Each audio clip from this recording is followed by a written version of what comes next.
Allez, Beshem Hashem Naaseh Venasliach. Baruch Hashem. Hazak Baruch. Baruchim Abaim. Parashat Pinchas. Ben Elazar. Ben Aharon à Cohen. Magnifique parasha qui tombe à Botaï le 17 Tammuz. C'est impressionnant. Shabbat, 17 Tammuz. Shabbat, dans 3 semaines, Tisha B'Av. Ça veut dire qu'il faut savoir une chose. Le jeûne de dimanche est un jeûne décalé. On va jeûner le 18 Tammuz. On ne va pas jeûner le 17 Tammuz. Normalement, la paracha qui serait la plus, celle qui doit devancer toujours le 17 Tammuz est la paracha de Balak. En France, ils sont mieux organisés que nous dans les parachiotes qu'en Israël. Parce que nous, on est déjà à Pinchas, alors que quoi? Alors que normalement, on devrait être à parachat Balak. Parce que Balak doit devancer le 17 Tammuz, parce que toute parachat Balak part de la venue du Mashiach. Mais nous, on est déjà à parachat Pinchas. Je prends la fin de parachat Balak et je commence à lire le début de Pinchas, parce que la fin de Balak et le début de Pinchas sont entièrement collés. Perek Kafhe Pasuk Aleph. Vayeshev Israël Bashitim. Le peuple juif s'est assis dans les Shittim. Vayachel Ha'am. Le peuple a commencé l'Iznot et El Benot Moav. L'on allait nous faire des fautes avec les filles de Moav. Qui a envoyé les filles de Moav pour faire fauter le peuple juif? Bilam. Excellent, Bilam. Bidjouk, la fin de la paracha de la semaine dernière. Il a dit Eloheem shel Elu sonezima. Le Dieu des Juifs déteste la débauche. Mais Rila, j'ai une petite question sur ce que tu as dit la semaine dernière. Je ne suis pas sûr d'avoir bien compris. On a dit c'était Balak ou Bilam qui avait un plus haut niveau que Moshe Rabbeinu? Bilam. Mais quand ils n'ont pas réussi à maudire, il a dit Bilam, j'arrive pas à les maudire. Tu veux les faire tomber? Envoie-leur de la Touma. Envoie-leur de la Pritsout. Envoie-leur de la débauche. Avec la débauche, la Kedusha s'en va. Quand la Kedusha s'en va, Dieu s'en va. Comme ça, il dit Chafetz Chaim.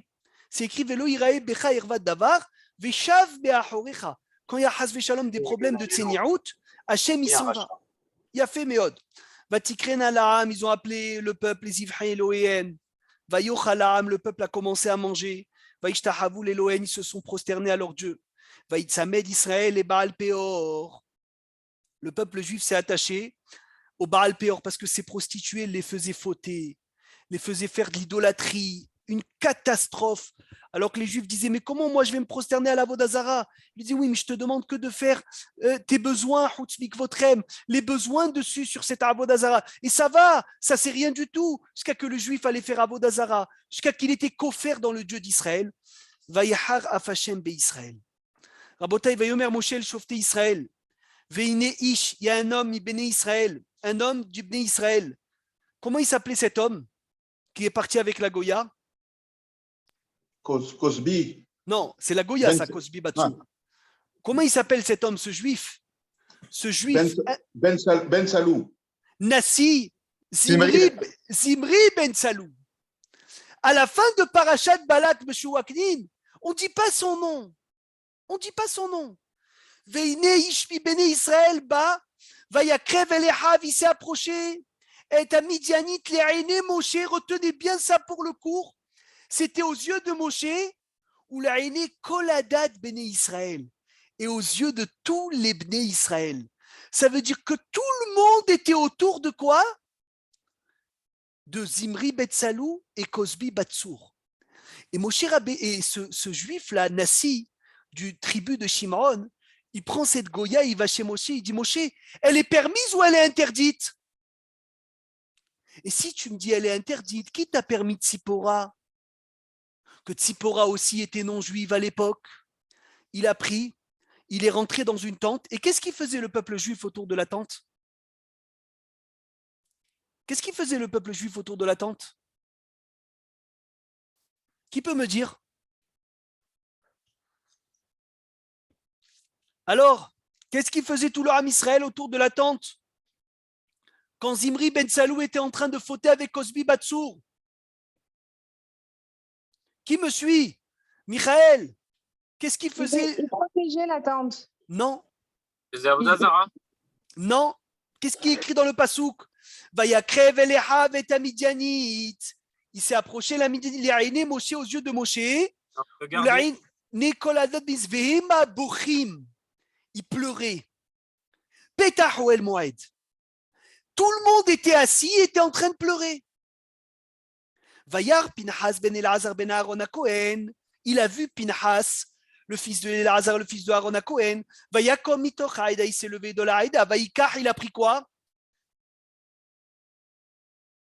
Qu'est-ce qu'il a pris? Romah Beyado. Un javelot. Bravo, un javelot. Depuis quand on dit une lance Romah Mechila?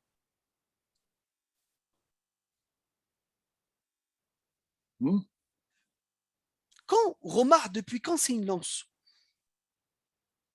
Qu'est-ce que ça veut dire le mot Romah? Et où est-ce qu'il est écrit dans la Torah Romah? Alors là, je vous conseille de vous accrocher. Maurice, prends un stylo, écris. Où est-ce qu'il est écrit Tzemach? Efokatouv Romah Batora. Où c'est écrit le mot Romah, qui veut dire lance, un javelot, d'après le Rabbi Hervé. Où c'est écrit ce mot Romah dans la Torah? Ramach Evarim, non? Ramach Evarim, mais ce n'est pas une lance. Les Mefarshim disent Rabotai, je ne suis pas allé vérifier, mais je leur fais confiance. C'est la seule fois dans les Hamisha chez Torah où il est écrit le mot Romah. Impressionnant.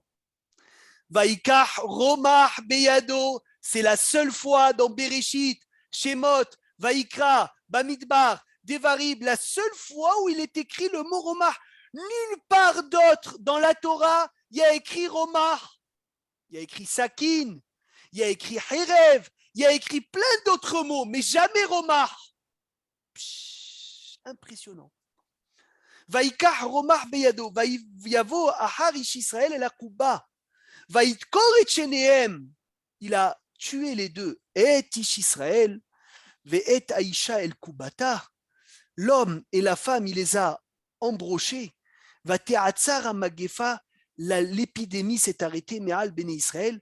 Vayu Ametim Bamagefa, mais il y a eu quand même malheureusement lo alenu, velo alechem, velo al kol amo Israël, 24 000 morts. Combien de miracles il y a eu dans ce moment-là? Combien de miracles il y a eu dans le moment où il a jeté la lance? Gemara de Masechet Sanhedrin, page 82. Ethan?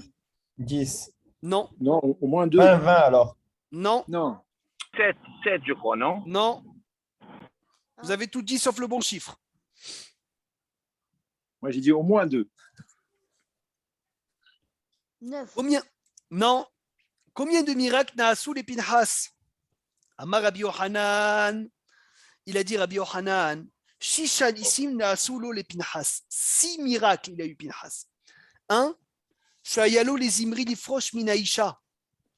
Chez Chouv l'onitan les hariga. Le premier miracle, c'est que Zimri n'a pas bougé de la femme. Il est resté attaché à elle, comme une punition. Comme qui? Qui reste attaché? Qui reste attaché dans la relation? L'animal. Quel animal? Le chien. Hazak ou Barour. Pourquoi le chien, c'est le seul animal avec le corbeau que quoi? Qu'ils ont eu une relation dans la Teva. Alors que Noah avait interdit. Il a puni Noah, le chien, que dans sa relation avec sa femelle, il est attaché. Il a beaucoup de mal à se séparer de la chienne en tant que punition. Deuxième miracle, Shayalo les Daber, il aurait dû crier qu'il vienne le sauver parce que Rabotai, n'oubliez pas, c'est un nasi, c'est un prince. Il y en a même qui voulaient tuer Pinhas pour ça. Il n'a pas prié, il n'a pas crié, il n'a pas parlé, il n'a rien fait. Deuxième, que la lance s'est dirigée bidjouk dans l'endroit de la faute. Que tout le monde savait que c'était ça la raison de la faute. Pour ne pas que les gens ils disent « Ah, Pinhas, il avait des problèmes avec Zimri. » Pas du tout. Pinhas, il n'avait aucun problème avec Zimri. Pinhas, il a lancé la lance entièrement, les Shem Shamayim. Tu veux la preuve? La lance, elle est partie bidjouk dans l'endroit de la faute. Quatrième miracle, chez l'Onishmetu Minaromar, ils ne se sont pas.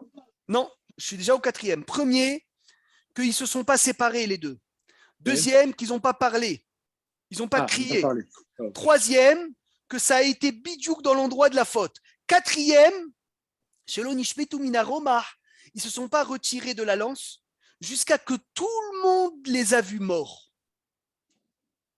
Cinquième, il est venu l'ange, Veikbia et Tamashkov Veotsiam.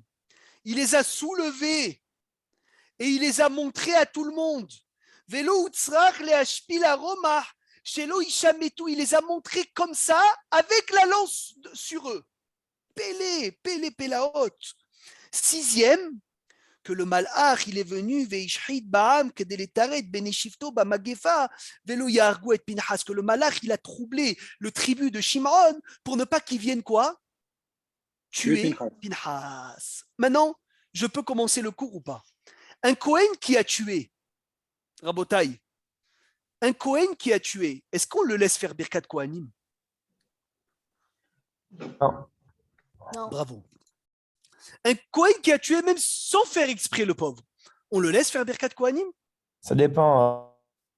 Et faire laquelle? Il a fait Béonès, le pauvre, il a tué sans faire exprès. Il est acquitté par tous les tribunaux du monde. On le laisse ou on le laisse pas?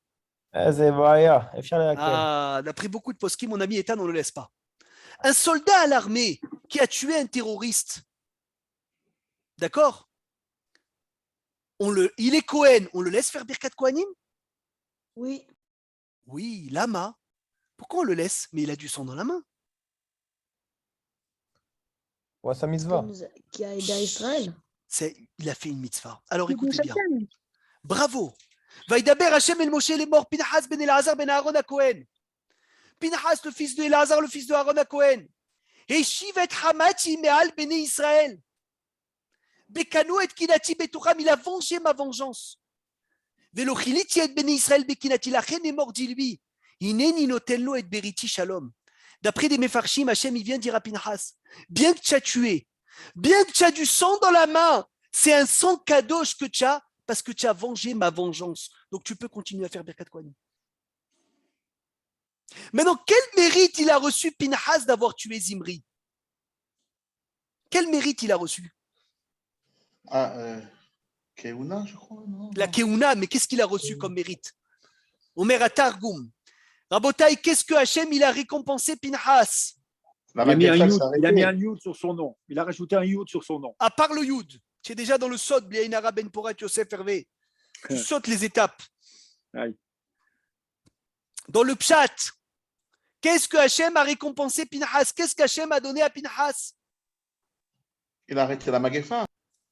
De devenir immortel. Ah. Vous savez que Pinhas, c'est qui, Rabotai? C'est qui Pinhas? Eliyahu Hanavi. Eliyahu Hanavi. Ça veut dire qu'il est encore là, Pinhas. Maintenant, est-ce que vous voulez vous concentrer? Une merveille. C'est écrit Vayahamod Pinhas dans Teilim Kouvav, celui qui a le Teilim, ça vaut le coup qu'il ouvre le Teilim. Il y a écrit, il y a eu une Magefa, Vayahamod Pinhas Vaifalel. Pinhas, il s'est tenu, il a prié. Vateatzar à Magefa, la Magefa s'est arrêtée. Vatehashevlo Litzdaka. David Amelech, il raconte l'histoire de Pinhas. Il ne parle pas du tout de la lance, il dit la prière. Et il dit qu'il a arrêté la Magefa. Vatehashevlo Litzdaka, et ça a été considéré pour lui comme une tzedaka. La tzedaka, qu'est-ce qu'elle fait? La tzedaka, elle éloigne la mort et elle rapproche la vie. Vous savez, le fait que Pinhas il a tué un rachat et une rachat, c'était une tzedaka pour le peuple juif. On sait tous, écoutez bien, je vous ai dit l'année dernière un chidouche merveilleux, mais là on va le dire la deuxième partie. Comment on écrit machatzit? Aaron, machatzit. Mem, chet, tzadik yud, hey. Yud, machatzit. Tav. Tav. Le tzadik du milieu, c'est quoi? Yud. Le tzadik, ça veut dire quoi le tzadik du milieu? C'est d'accord. C'est Daka. Les lettres les plus éloignées, c'est quoi? Mem vetaf. Ça fait Met. quoi? Met. Met. Les lettres les plus proches, c'est quoi? Chet, yud, ray. Ça veut dire que celui qui est proche de la tzedaka, il vit. Celui qui est loin de la tzedaka, c'est la mort. Et c'est Hachem, il nous demande de donner le mahatzit à shekel pour arrêter la magefa. Maintenant, écoutez bien, Rabotai, écrivez. Heshiv et Hamati. Comment tu écris Hamati, Aaron? Écoute ce chidouche, quelle merveille. Heshiv et Hamati. Comment tu écris Hamati? Pas Hamoti, ma belle-mère, Maurice. Hamati. Chet, Mem, Tav. Taf, Yud. Yud. Les lettres les plus loin, c'est quoi? Chai. Chai. Et les lettres au milieu, c'est quoi? Met. Met. C'est quoi Hamati? C'est la colère de Dieu. Mais Eshiv et Hamati, ça veut dire quoi, Eshiv? Il a entendu. Non, Eshiv. Il a Il a écouté. non renvoyé, il a renvoyé. Il a ramené. Ouais. Mais là, il fallait dire Esir et Hamati. Il fallait dire il a enlevé ma colère. Il ne fallait pas dire Eshiv et Hamati. Il dit le Rav Rosenblum une merveille.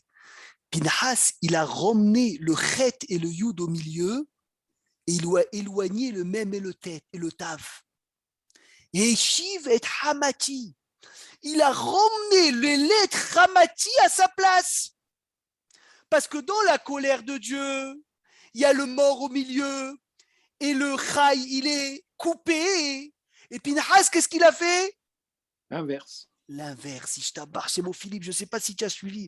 Il a ramené le Hamati à sa place. Ça veut dire quoi? Ça veut dire il a mis le Chai au milieu et le Met à part. Comment il a fait ça? Par la tzedaka d'avoir tué Zimri ben Salou. Maintenant, je vous demande de vous accrocher. Hachem, il a promis Pinhas de devenir immortel. Pourquoi? Parce que sans Pinhas, Hachem, il devait tuer tout le peuple juif.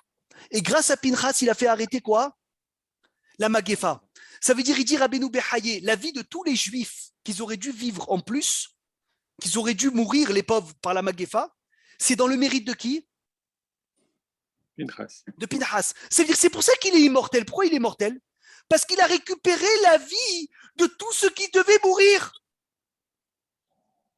Écoutez bien, un soldat de Tzahal, que Dieu, Hachem, Ishmerem V'Hayem, quand il va, il empêche un attentat, il dit Rabbeinu Behaye. Tous les vies qui sauvent, les années, ils viennent chez ce soldat. T'imagines? Il a enlevé une bombe dans un bus. Il y avait 50 personnes dans le bus qui avaient 40 ans, qui devaient vivre jusqu'à 90 ans. Toutes ces années, c'est aux soldats. Combien de srouillottes ils ont les soldats? Tu t'imagines combien de srouillottes ils ont les soldats? On ne se rend pas compte. Pinhas ben Elazar, c'est un soldat de Dieu qui est venu et qui a sauvé tout le peuple juif entier. Ça me fait rappeler une histoire, je suis obligé de la raconter. Dans la guerre, j'ai oublié quelle guerre, ils avaient le droit au téléphone une demi-heure tous les 24 heures. Comment je mets de la lue sur un truc? Et la femme qui faisait passer les appels, j'ai oublié comment on l'appelle, celle qui faisait les appels très importants. Elle appelle un jour en pleine nuit le Rav Mordechai Eliyahu Hervé. Écoute cette histoire. Et elle lui dit, Rabbi, il y a un soldat qui me rend fou, il a une question de Pikouar Nefesh, de vie ou de mort. Rav Mordechai Eliyahu, il se lève à 4 heures du matin, il dit, bien sûr, tout de suite. Le soldat, il lui dit, Rabbi, Refoua Shelema Mimoun Liam Ben Esther. Amen. Il dit, Rabbi, j'ai une question de vie ou de mort. Il lui dit, pose-moi. Il lui a dit, malheureusement, on n'a qu'un Kéli pour faire Netilat Yadaïm. Et je ne sais pas, quand je l'utilise le matin, comment je fais pour manger après le pain. La femme, la Mefakedet, elle lui dit, mais tu rigoles, c'est ça une question de vie ou de mort? Pour Netilat, tu nous déranges? Rabbi lui dit, mon fils, c'est Pikouar Nefesh. Pikouar Nefesh, tu peux manger son Netilat. Tu lui as dit, non, Rabbi, je ne veux pas manger son Netilat. Il faut que tu me trouves une haïtza selon la halakha, Maurice, que je puisse manger, parce que je ne peux pas manger sans Netilat Yadayim. Et la Mefakedet, elle s'énerve contre le soldat. Elle lui dit, mais quoi, tu nous déranges? Les appels au téléphone, ils sont minutés. Toi, tu es là avec tes questions de Netilat Yadayim. C'est ça la vie ou la mort? Le soldat, il dit, oui, pour moi, c'est une question de vie ou de mort, Netilat. Il lève les yeux vers Hachem, il se met à pleurer. Il dit, Hachem, regarde tes soldats, regarde tes enfants, regarde comment ils sont tzadikim. En pleine guerre, il pense à quoi, Netilat Yadayim? Il lui a dit, mon fils, ne t'inquiète pas, fais Netilat le matin, avec la kavana d'acquitter le pain, et pense à ne pas garder tes mains constamment et ça marchera. Ah, il était content. Il a dit, ce soldat Rabota, il est rentré à la maison. À la fin de la Keuna de Rav Mordechai Eliaou, quand il était grand rabbin d'Israël, donc 30 ans après cela, il va Rav Mordechai Eliaou dans une école. Et il raconte l'histoire de Netilat Yadayim. Il dira, mes enfants, vous savez, comme c'est beau les soldats d'Hachem. Il y a un soldat un jour qui m'a appelé en pleine guerre et sa question de vie ou de mort, c'était quoi? C'était Netilat Yadayim. Le Mechaner, l'enseignant de l'école, de la classe, il se met à pleurer. Le Rav, il lui dit quoi? Il lui dit, Rabbi, je peux continuer l'histoire? Il lui dit, bien sûr, continue, qui tu es toi? Il lui a dit, c'est moi le soldat qui t'a appelé en pleine nuit. Il lui a dit, je vais te continuer l'histoire. L'histoire, c'est qu'après Netilat Yadayim, on est rentré dans le front. Et il y avait des bombes qui explosaient de partout. Et on t'a vu à toi, dans un dmout de malach, qu'avec tes mains, tu nous dirigeais pour savoir où y aller pour ne pas se faire tuer. Et il a dit, j'en suis sûr que le srout de la main de Netilat Yadayim a protégé les soldats d'Hachem.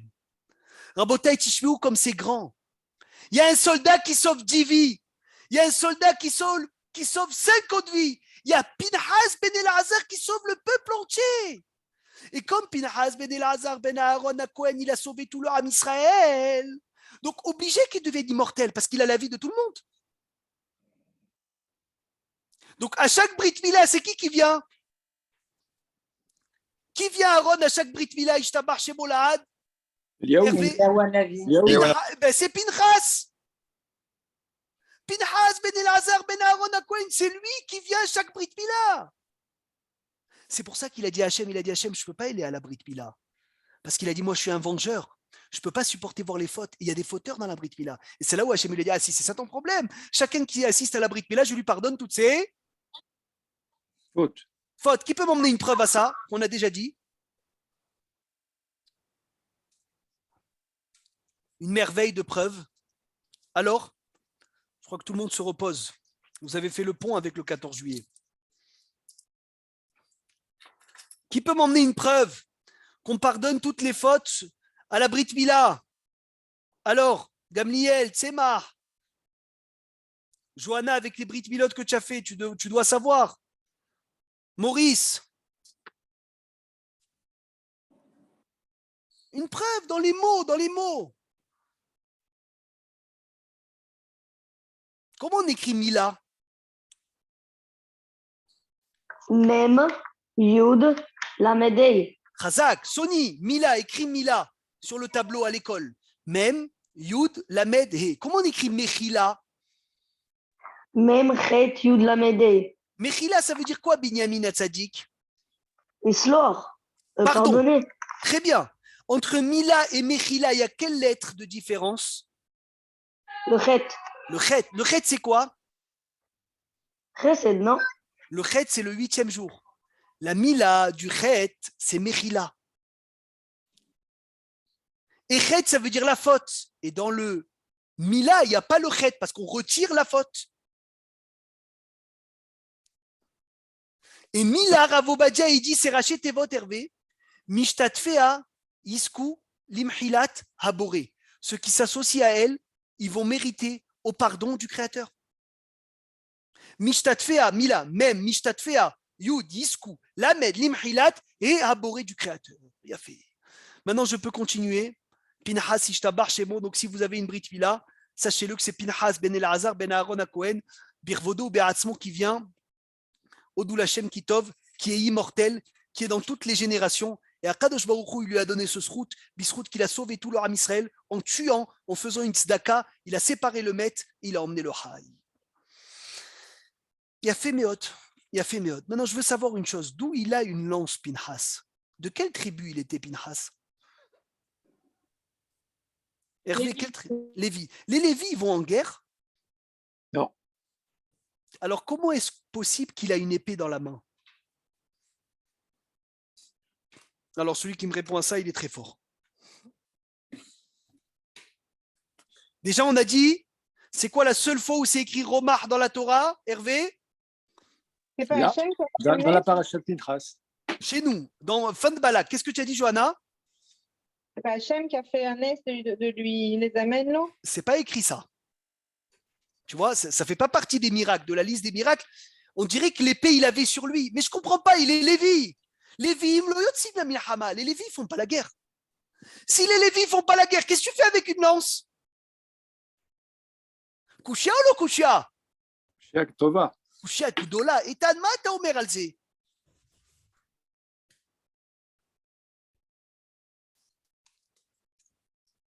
Dissuasion. Ah. Alors je rentre dans les pirouchim. Tishme Outov. Deuxième pirouche, deuxième explication. Deuxième question, Mechila. Vaïkar Romar, il a pris une lance. C'est quoi le mot d'après? Vaïkar Romar. Beya. Beyado. Beyado, quoi, on peut prendre une lance avec le pied? C'est à pleine main, peut-être. Mechila, la Torah, elle n'a pas un mot. Légitime défense, c'est vrai s'il est attaqué. Mais moi, je n'ai pas besoin de savoir que c'est Beyado avec la main. Et je veux savoir d'où elle vient, cette épée. Alors le Abarbanel, il dit Vaïkar Romar Resh Memhet. Il a pris ses 248 membres. Et il a tué de ses 248 membres. Ça veut dire quoi? Ça veut dire il était à 100% chalem dans cette action. Et là, Rabotaï, deuxième explication que je vous donne, écoutez bien, elle est très importante. Romar, c'est 248. Il y a combien de mitzvahs positives dans la Torah, Hamouche? 248. Vaïka Romar Beyado, il a pris les 248 mitzvot positives. Ça veut dire que Pinchas était, comment on peut dire, était irréprochable dans les 248 mitzvot racés. Ou sinon, il ne se serait jamais permis de le tuer. Parce que pour venir et se lever et faire une action comme Pinchas et venir tuer quelqu'un, vous savez, c'est qu'on doit être parfait, parfait, parfait. Parce qu'il y en a beaucoup qu'à la synagogue, des fois, ils se permettent d'incendier quelqu'un en public ou de jeter quelqu'un de la synagogue Has Veshalom ou de faire honte à quelqu'un en public et de dire hey, moi je suis comme Pinchas, je venge la vengeance de Dieu. Alors on lui dit assis-toi et reste tranquille parce que Pinchas il a pris les 248 mitzvot assez. Ça veut dire il était impérial dans toute la Torah Kula. C'est pour ça qu'il a pu le tuer. Quelqu'un qui n'est pas impérial dans toute la Torah Kula, il ne peut pas se permettre de faire une action comme Pinchas. Faites attention. Même faire un reproche, des fois le reproche il faut le faire à nous avant de le faire aux autres. Donc, Vaïka Romar Beyado, ça veut dire il a pris les 248 membres et 248 mitzvot assez. Il était Shalem, il était Tahor, il était Kadosh. Il n'avait pas un grain de haine, il avait toute la pureté du monde et il a fait. Maintenant, Pinchas, c'est incroyable, c'est le petit-fils de qui? C'est le petit-fils de qui, Pinchas? Aaron Cohen. Aaron à Cohen. Aaron, il est quoi, Michael? Oev Shalom, Verodef Shalom. Et c'est qui celui qui a tué? Il a tué 2 personnes. C'est Pinchas, le petit-fils du Oev Shalom, Verodef Shalom. Alors là, on va rentrer un peu de secret, comme il a dit Hervé. Mais Rabotaï, s'il vous plaît, concentrez-vous bien. Ça va durer quelques minutes. C'est une vraie merveille. D'abord, un autre pirouche. Il y en a qui disent que Romar, c'est 248 comme les 248 mots du schéma. Et donc, automatiquement, il a pris Romar, c'est qu'il a fait le schéma. Quand il a tué, il a fait le schéma. Israël, Hachem Elokeinu, Hachem Echad. Il a fait. Alors, il y en a qui disent Romar Beyado, il a pris Avraham, Avinu et Yitzhak. Avraham, c'est quoi? Chesed. Chesed. Yitzhak, c'est quoi? Gvura. Il a dû prendre le Chesed de Avraham et la Gvura de Yitzhak pour tuer Zimri. Alors accrochez-vous bien. Avraham, valeur numérique combien? Aleph, Bet, 3. Resh, 200. Et 5. Même 40. Combien ça fait en tout? 248. Oh, 248. Comme quoi? Comme Romar. Vaïka Romah Beyado, c'est quoi? Il a pris Avraham Avinu. Il a pris Avraham Avinu dans ses mains. Où il est Yitzhak? Pinhas, avant, il était écrit sans Yud. Nahon? De qui il a pris le Yud, Pinhas? Yitzhak. De Yitzhak, comme il a dit Rabbin Hervé. Nahon? Il a pris le Yud de Yitzhak. Yitzhak, combien de valeur numérique? Yud, 17, ouf. 100. 180. Non, Yitzhak. 258. Non. Non. Ah, 100. 208. Il lui a pris Rabotai Pinhas. C'est combien Pinhas? On va le faire rapide. Sans le Yud, P 80, Noun 50, Het 8, sa mère 60. Combien ça fait? 365. Non, Pinhas. 80 plus 50 plus 8 plus 60. Ça fait 130, 138, 100, 138 plus 50, 188. 198. Voilà. Plus 10 du Yud de Yitzhak, ça fait combien? 208. 208 comme Yitzhak. Vous me suivez ou pas? Je crois que je vais arrêter là. Je reprends, parce que c'est merveilleux. Il vient, Vaïka Romah Beyado. Pinhas, il a besoin de Avraham et de Yitzhak pour tuer.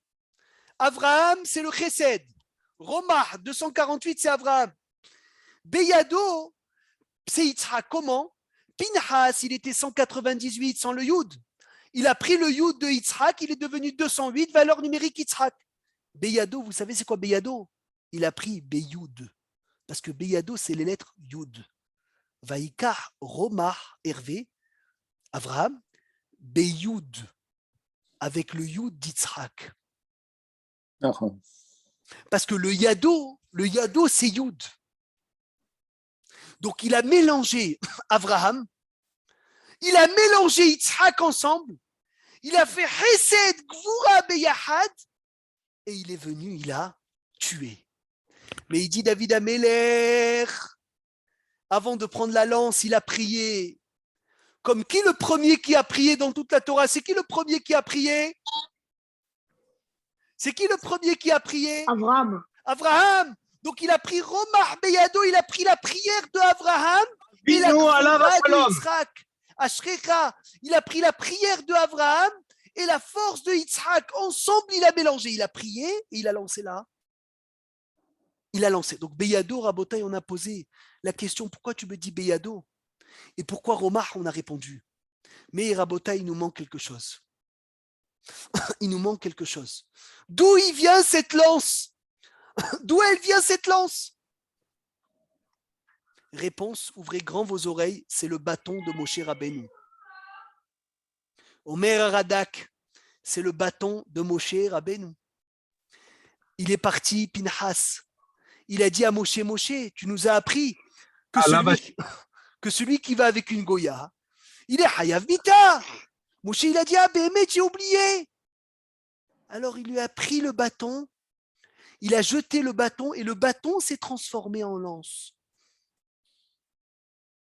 Donc ce romah là, vous savez c'est quoi ce romah? Zéou Amate Shel Moshe Rabbeinu. C'est le bâton de Moshe Rabbeinu. Avec quoi il s'est transformé en Nahash. Avec quoi il a fait les miracles en Égypte. Avec quoi il a emmené les plaies. Eh bien c'est ce bâton Rabotai. C'est vrai, c'est une bonne question. Comment Moshe il a pu oublier cela? Et avec quoi il a mis de l'eau? Avec Nahon, Kol HaKavod. Eh bien c'est ce bâton Gamliel. Chez Nehefar les Nahash. C'est une super bonne question. Maintenant, encore un petit shlav, Bezrat Hashem Bli Neder, même si c'est un peu profond. Il a posé Gamliel, comment Moshe il a pu oublier ça? Les Mefarshim, ils disent à Kadosh Baruch Hu, il a dit ce srout là, Pinhas, qui vient de rappeler cette halakha parce que Uzacha les est. Magnifique.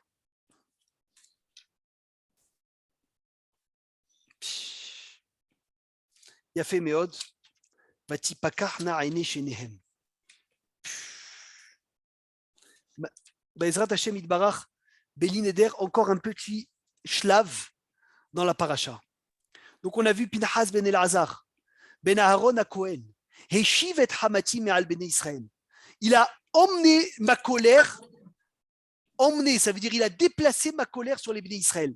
Qu'est-ce qu'on voit Rabotai dans la deuxième, juste après, Vaïdaber Hashem el Moshe les morts Tsaror et Amidjanim, fait la guerre contre les Midjanim, Veikitem otam, Kitsorerim em lachem, Benichleem asher nikelu lachem al devar peor, Veal devar kosbi batdesi Midjan ahotam, Hamuka beyom amagefa al devar peor.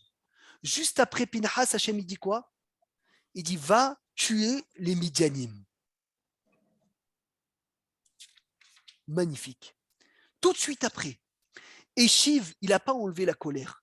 Les Mefarshim, ils disent Rabotai, on s'approche de Rosh Hashanah. Un décret, c'est très très dur de l'annuler.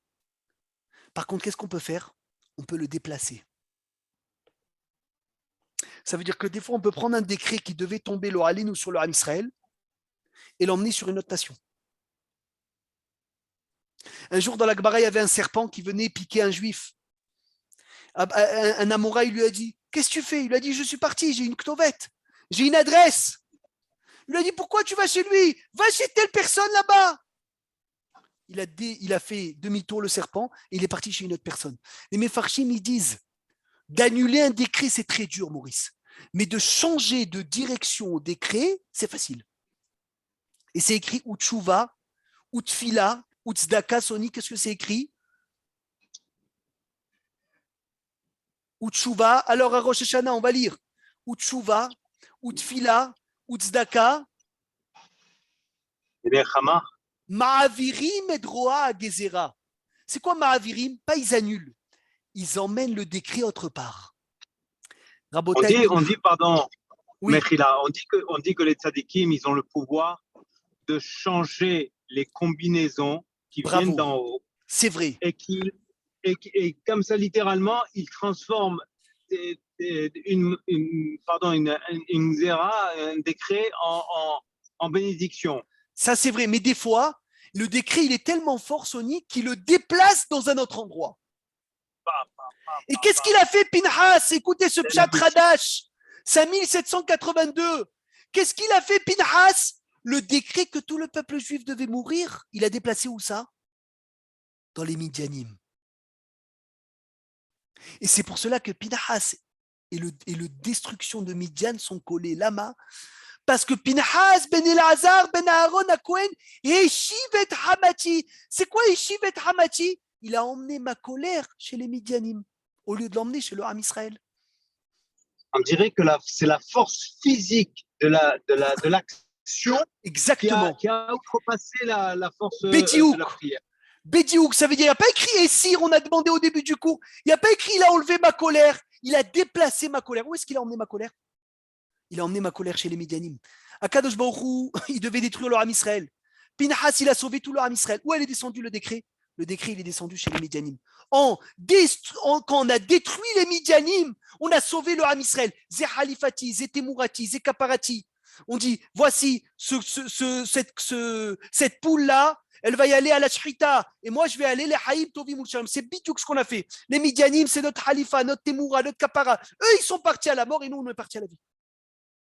Maintenant, dernière chose avant de finir le cours, on va devoir finir dans 3-4 minutes. Celui qui voit Pinhas dans le rêve, c'est un siman que quoi? Voilà, Rabotai, c'est du feu. Il est immortel? Non.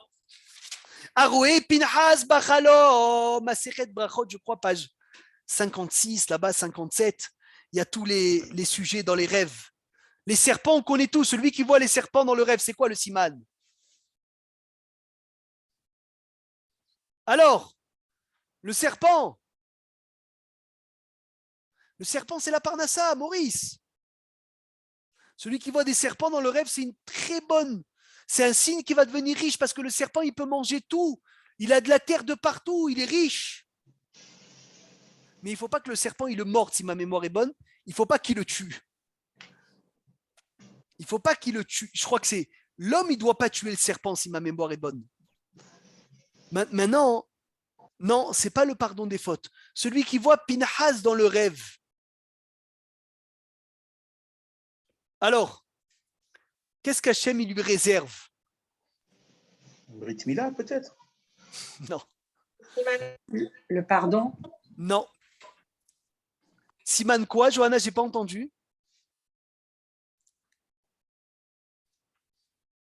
Celui qui lit le schéma dans le rêve, vous savez, ça veut dire que c'est un tzaddik gamour.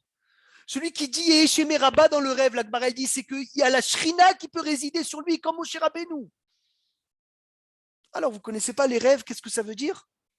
Les rêves sur lesquels on jeûne aussi, il faut connaître. Les dents qui tombent, la poutre qui tombe, le poutre qui brûle, le Sefer Torah qui tombe, Chas Shalom.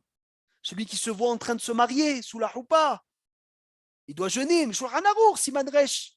J'ai oublié quel Siman, même Shabbat, il doit jeûner d'après Maran. Ou celui qui s'imagine en plein Kippour. Il s'imagine, il est en train de faire la tefila de Kippour, il chante El Nora Alila, El Nora Alila, en plein rêve. Il faut qu'il se lève, il jeûne toute la journée. Voilà, il y a quelqu'un qui m'a appelé ce matin, il m'a dit, j'ai vu dans le rêve mes dents tomber. Ou Tsarich Latsoum. Il doit jeûner, c'est Shulchan Arour. Shulchan Arour, il dit même Shabbat, il jeûne. Rien qu'aujourd'hui, Rav Obadia, il dit, il fait Ta'ani Dibour, il donne la tzedaka, etc., pour ne pas annuler Oneg Shabbat parce qu'il devrait rejeûner dimanche. Mais d'après le din de la Gemara et le din du Shulchan Arour, il doit jeûner Shabbat. Pourquoi? Parce que le tour, il dit, c'est son Oneg à lui. Son kiff à lui, c'est de jeûner parce qu'il va annuler le décret. Alors je vous dis, Rabotai, celui qui voit Pinhas dans le rêve, Pélé Naaselo. Il va se passer des choses extraordinaires. Pourquoi? Parce que Pinhas, c'est quelqu'un de Pélé. Et vous savez, c'est quoi Pélé? C'est quand Hachem il transforme un décret du Ham Israël, il le met sur les ennemis du Ham Israël. C'est ça ce que ça veut dire Pélé. Quand on a passé la mer, l'ange il est venu, il a dit à Dieu, pourquoi tu sauves les Juifs? Les Juifs aussi, ils ont fait de l'idolâtrie. Hachem, il a fait une atzala, il a englouti les Égyptiens et il a sauvé les Juifs. Mais vous savez que les Juifs, dans l'ouverture de la mer, auraient pu eux aussi être engloutis. Parce que malheureusement, on était tous des idolâtres. Et Hachem, il a fait quoi? Il a enlevé le décret du Ham Israël, il l'a mis sur les Égyptiens, il a fait quelque chose de Pélé. Norat et Ilot, c'est Pélé, d'avoir Pélé. Et bien Pinhas, il a enlevé le décret du Ham Israël, il a mis sur qui? Sur les Midianim. Et Hiratson, Bezrat Hashem, qu'Hachem, il nous enlève tous nos décrets et qu'il le mette, Bezrat Hashem, sur les ennemis du Ham Israël. Que nous aussi, nous fasse des choses Pélé et qu'on voie le Mashiach Tzidkenu Bimera B'Yameinu Amen. Chazak Ubaruch, Shabbat Shalom.